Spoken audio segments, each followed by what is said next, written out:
आपने नोटिस किया, बस अचानक ब्रेक लगाती है और आप आगे की तरफ झुक जाते हैं। क्या ड्राइवर ने आपको धक्का दिया? नहीं। फिर आपका जिस्म आगे क्यों गया?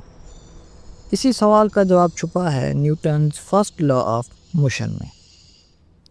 स्टूडेंट्स अक्सर कहते हैं सर फिज़िक्स बहुत मुश्किल है, लेकिन सच ये है फिज़िक्स मुश्किल नहीं होती, फिज़िक्स लॉजिकल होती है। आज मैं आपको न्यूटन्स फर्स्ट लॉ याद नहीं करवाऊंगा, बल्कि समझाऊंगा।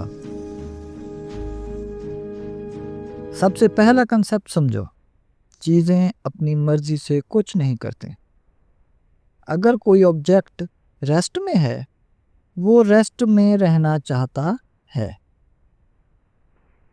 अगर कोई ऑब्जेक्ट मोशन में है, तो वो हमेशा मोशन में ही रहना चाहता है। फिजिक्स कहती है ऑब्जेक्ट अपनी स्टेट खुद चेंज नहीं करते। इस नेचुरल प्रॉपर्टी को कहते हैं इनर्शिया। इनर्शिया का मतलब होता है चेंज को रेजिस्ट करना, यानी रेस्ट वाला ऑब्जेक्ट मोशन को रेजिस्ट करता है और मोशन वाला ऑब्जेक्ट रुकने को रेजिस्ट करता है। और एक इम्पॉर्टेंट बात याद रखो, ज़्यादा मास ज़्यादा इनर्शिया। इसीलिए बॉल को धक्का देना इजी होता है, उसकी निस्बत कार को धक्का देना मुश्किल होता है, क्योंकि कार का मास ज़्यादा होता है। न्यूटन ये बातें बुक्स से नहीं, रियल लाइफ ऑब्जर्वेशन से सीखी। आप सोच रहे होंगे कि टॉपिक तो हमारा Newton first law of motion का है, फिर इनर्शिया को क्यों डिस्कस किया जा रहा है? तो ये बात आपको आगे चल के बताता हूँ। अब हम Newton first law of motion की डेफिनेशन देखते हैं।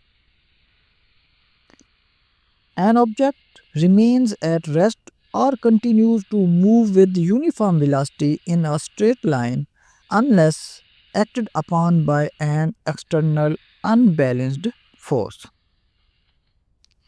इस एक सेंटेंस में 3 हिडन कंसेप्ट्स हैं। फर्स्ट, ऑब्जेक्ट रेस्ट में हो तो रेस्ट में ही रहता है। सेकंड, ऑब्जेक्ट यूनिफॉर्म मोशन में हो तो मोशन में ही रहता है।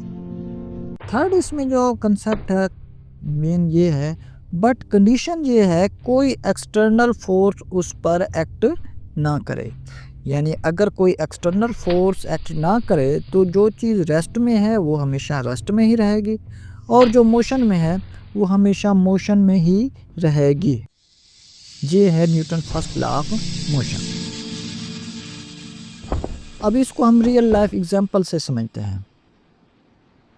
फॉर एग्जांपल, एक बुक टेबल पर पड़ी हुई है, वो हमेशा वहीं रहेगी जब तक कोई उसे उठाए ना। अभी उठाने वाली फोर्स एक्सटर्नल फोर्स है। अगर ये एक्सटर्नल फोर्स एक्ट ना करे तो वो बुक वहाँ से कभी भी नहीं हटेगी, यानी रेस्ट में ही रहेगी। इसी तरह आप फुटबॉल को किक करते हैं, वो चलना शुरू करती है, लेकिन कुछ दूर जाकर रुक जाती है। हालांकि Newton first law of motion के मुताबिक फुटबॉल को रुकना नहीं चाहिए। फिर वो रुकती क्यों है? क्योंकि एयर रेजिस्टेंस, ज़मीन की फ्रिक्शन और ग्रेविटी, ये 3 एक्सटर्नल फोर्सेस हैं जो उसको रोकती हैं।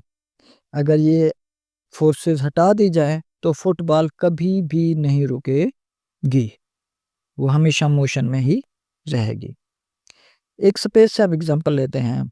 जैसे स्पेस में एयर फ्रिक्शन नहीं होती, ग्रेविटी बहुत कम होती है।